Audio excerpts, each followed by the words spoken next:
What is up, everybody, and welcome back to the channel.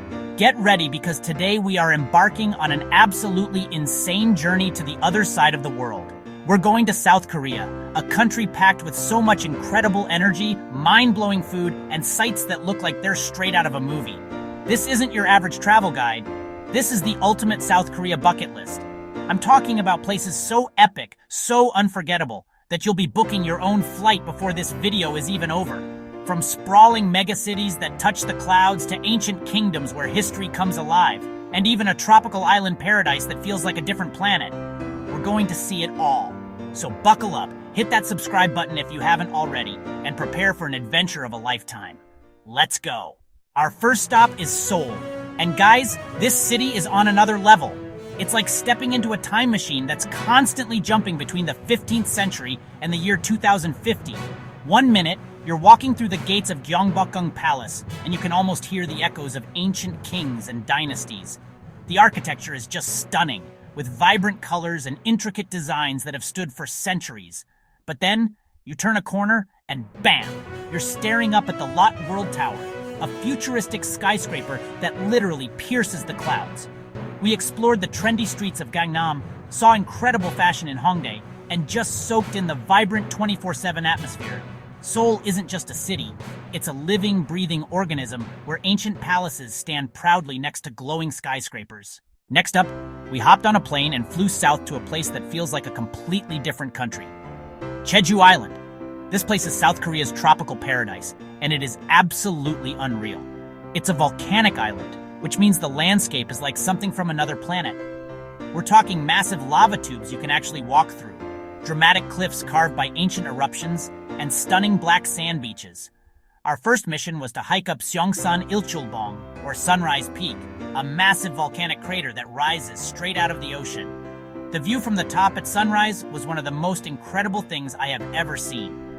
We also met the legendary Haenyeo, the female divers of Jeju. These are incredible women, some in their 80s, who free dive into the ocean to harvest seafood, a tradition passed down for generations.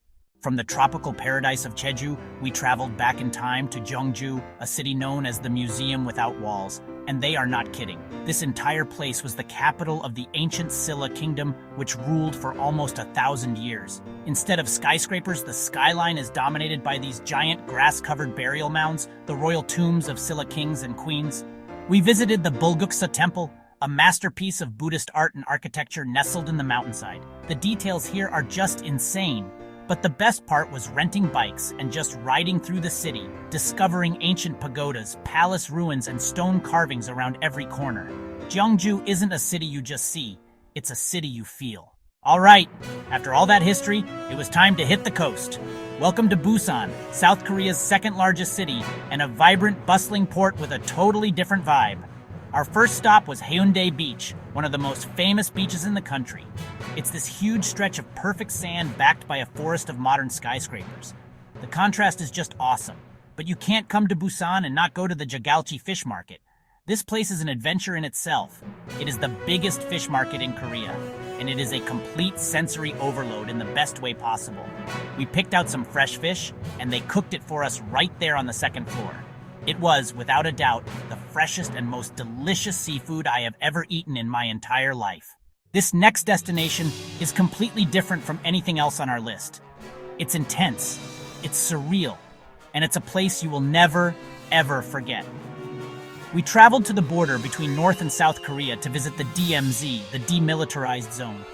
This is one of the most heavily fortified borders in the entire world. We went to the Dora Observatory, where we could use binoculars to look directly across the border and see into a North Korean propaganda village. The most intense part of the tour was visiting the Joint Security Area, or JSA, which is the only place where North and South Korean soldiers stand face to face. Seeing the iconic blue buildings where negotiations happen and standing just feet away from the borderline was surreal. We even got to go inside one of the infiltration tunnels, dug by the North in an attempt to launch a surprise attack.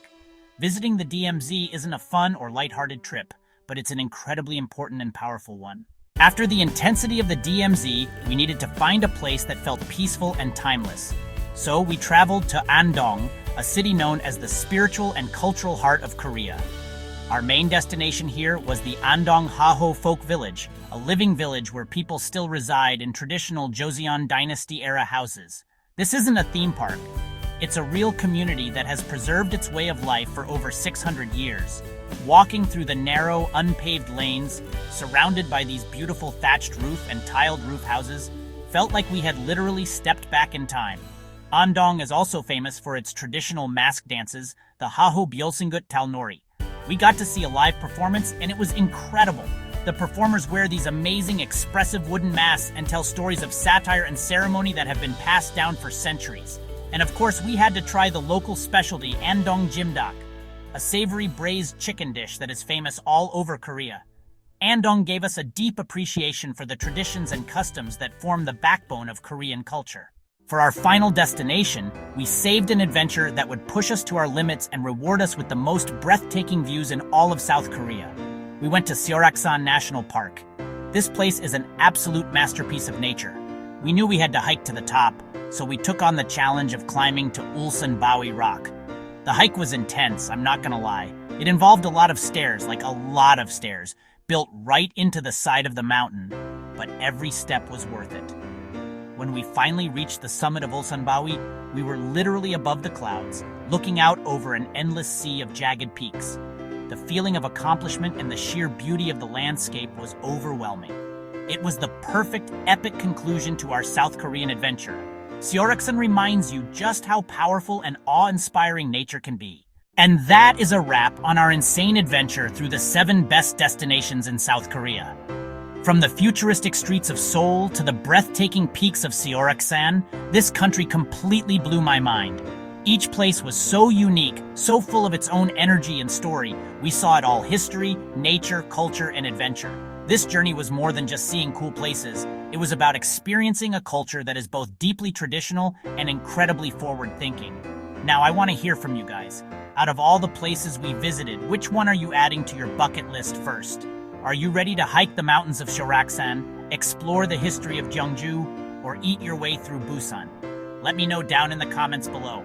Thank you all so much for coming along on this incredible journey with me. If you had fun and want to see more epic adventures like this one, make sure you smash that subscribe button and turn on notifications. Until next time, stay adventurous, and I'll see you in the next video.